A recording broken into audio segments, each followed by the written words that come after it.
Welcome to Raj Shikshan Samstha's Dada Patil Mahavidyalaya Karjat. I am Dr. M. A. Patil, Associate Professor working in the Department of Physics. This is my second lecture on Bohr's atom model, which is from the chapter Physics of Atoms in the FIBSc paper second Physics Principles and Applications. In previous lecture, we have discussed on Rutherford's model, Thomson's model. Both these models were insufficient to explain the stability of the atom. Therefore, Bohr come forward to explain the stability of the atom, and he proposed his atomic model. He used hydrogen atom for explaining his model. For this purpose, this Niels Bohr proposed his new model in the year 1913. He proposed three postulates. Let us see one by one. Postulate 1. Bohr proposed that atom consists of a small heavy central part called nucleus. So in this diagram you can see that this red part shows this nucleus, which is very small and at the center.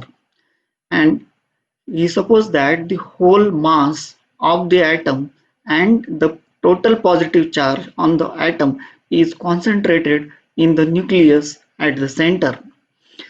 On the other hand, the negatively charged electrons are revolving around this central positive nucleus in closed circular orbits.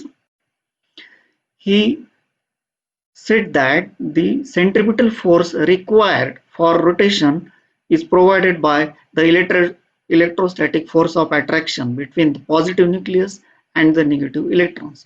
According to Coulomb's law, this nucleus is positively charged, electron is negatively charged. These two opposite charges attract each other and there is a force of attraction. And that force is equal to this Fe represent the electrostatic force of attraction.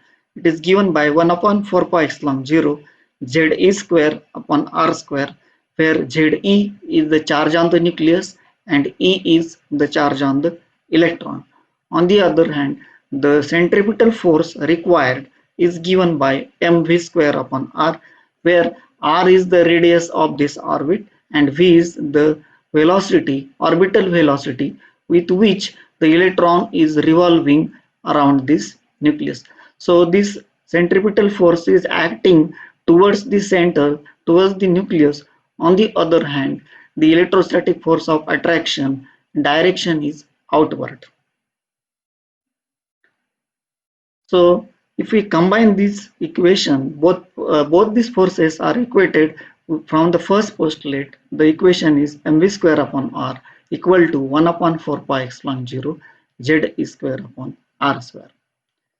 Then second postulate is important one and it is about the stationary orbits. So Bohr stated in his second postulate that electrons revolve only in certain non-radiating orbits called as the stationary orbits. So this is the important difference between the Thomson Rutherford model and this Bohr's model. So Bohr proposed the non-radiating orbits.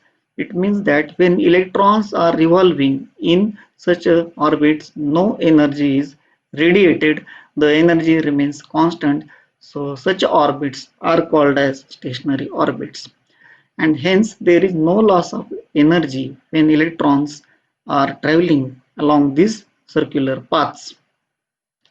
So Bohr stated that not all orbits are possible, but electron can occupy only certain orbits for which the angular momentum of moving electron is equal to the integral multiple of h upon 2 pi, where h is the Planck's constant. So this m into v is the linear momentum multiplied by radius. It becomes the angular momentum, and here this angular momentum is the integral multiple of h upon 2 pi, where this n is the natural number having the numbers 1, 2, 3, and it is also called as the principal quantum number. So as we see, there are number of orbits around this positive nucleus where the electrons are revolving. So the innermost orbit have n is equal to 1. As we go away from the central nucleus, the n, that is principal quantum number value, changes from 1, 2, 3, 4. Then Bohr proposed the third postulate, that is very important postulate. In this postulate, he explained how the radiation is given out or how the radiation is absorbed by this electron. He proposed that when electron jumps from orbit of higher energy to orbits of lower energy, then the energy is emitted in the form of radiation, and the amount of energy emitted is the difference of energies of electron in these two orbits. So in this diagram we can see that the nucleus is at the center, the innermost orbit is having n is equal to 1, outer orbit of that having n is equal to 2, and the third orbit shown in this diagram is having the value n is equal to 3. And here we can see that electron is in the third orbit. So when electron jumps from this third orbit to first orbit, then the photon is emitted. So this photon emitted will have the energy equal to the energy, the difference between the E3 and the level E1. If electron starts jumping from level 2, then the emitted photon will have the energy equal to difference between E2 and E1. Then using this equation, that is delta E is equal to E2 minus E1 equal to h mu, we have the energy of each orbit is given by minus m e raised to 4 divided by 8 long 0 square n square h square. Based on these three postulates and the equation of energy, Bohr was able to explain the emission spectra, or we can say the emission of spectral lines for the hydrogen atom. Let we assume that Ep represents the energy of the photon in the lower orbit, that is pth orbit. Then this energy is given by Ep is equal to minus m e raised to 4 divided by 8 long 0 square p square h square. Then if we assume the higher orbit is nth orbit, then energy of the electron in the nth orbit is En equal to minus m e raised to 4 divided by 8 long 0 square n square h square. Hence, if the orbit is p, in the denominator there is p square. When the higher orbit is n, in the denominator it is n square.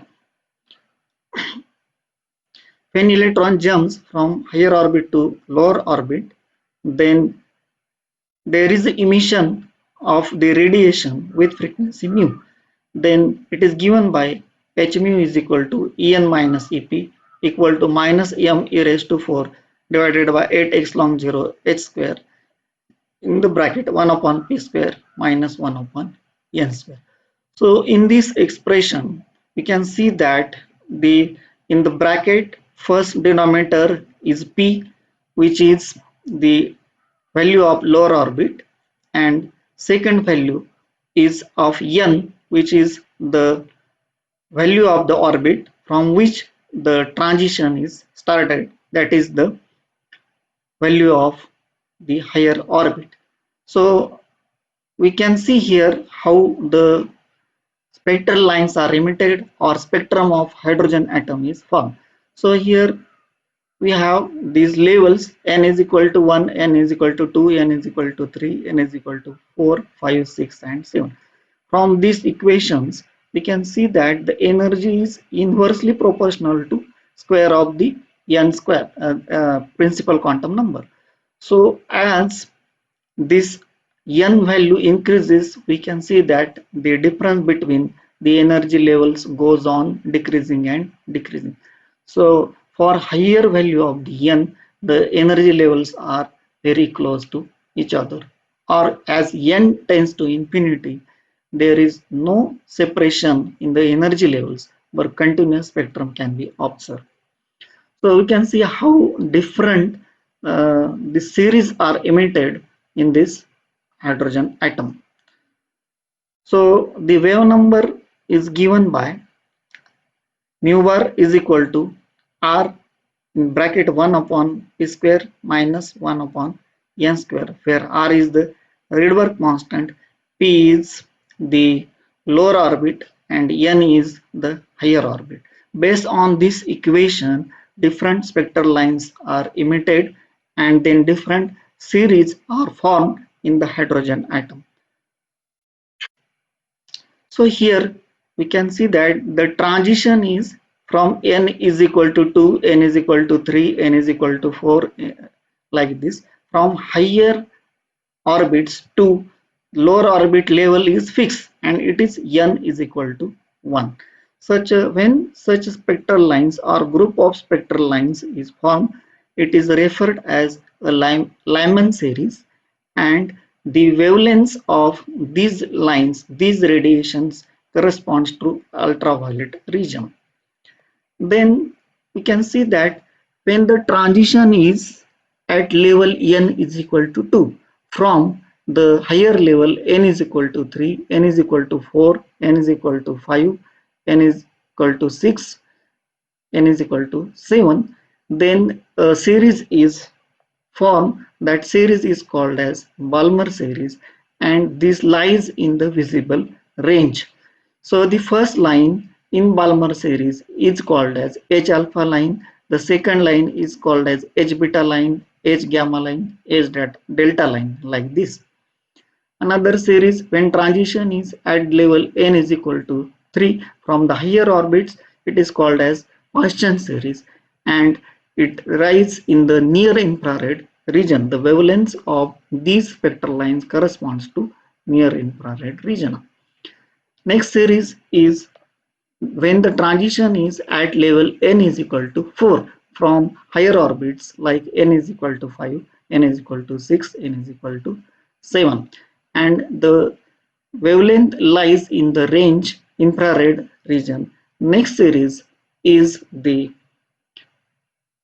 Pfund series, in which the wavelength corresponds to far infrared region.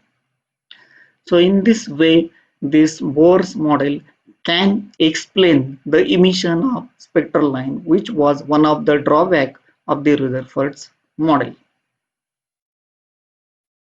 So let us see what are the merits and demerits of the Bohr's atom model, or what are the strengths and drawbacks of the Bohr's atom model. So first we will see strength of Bohr model. So the Bohr's model was able to explain the size of hydrogen atom. So whatever theoretical value suggested by the Bohr's for the hydrogen atom, that is the diameter of hydrogen atom, this was in agreement with the experimental values. Secondly, so Bohr suggested the ionization value minus E1 for the hydrogen atom. So ionization value is the amount of energy required to eject the electron from different orbits. So these values were again in agreement with the experimental values. Then, as we have seen previously, Bohr's model can explain the emission of spectral lines for hydrogen atom, that is this hydrogen spectra was satisfactorily explained by this Bohr's atom model.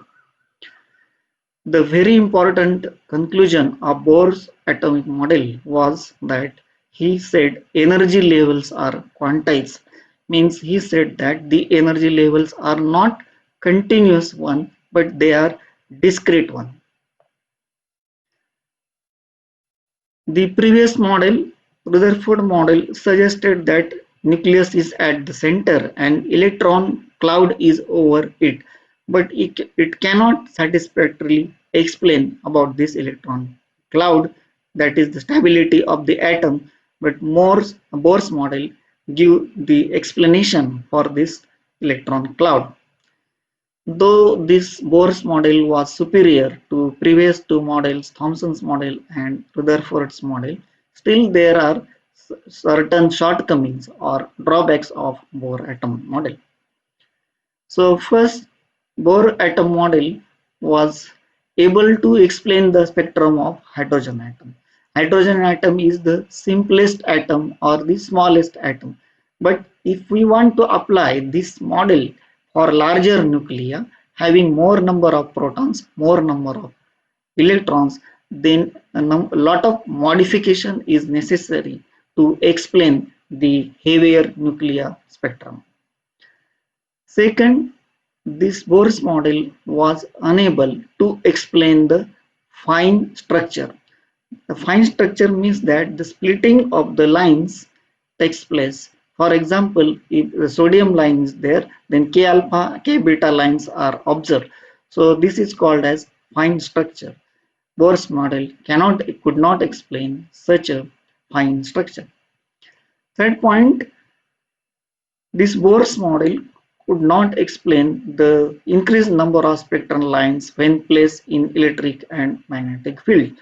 Means that in the Zeeman experiment, it is seen that the spectral lines are increased when they are placed in magnetic field.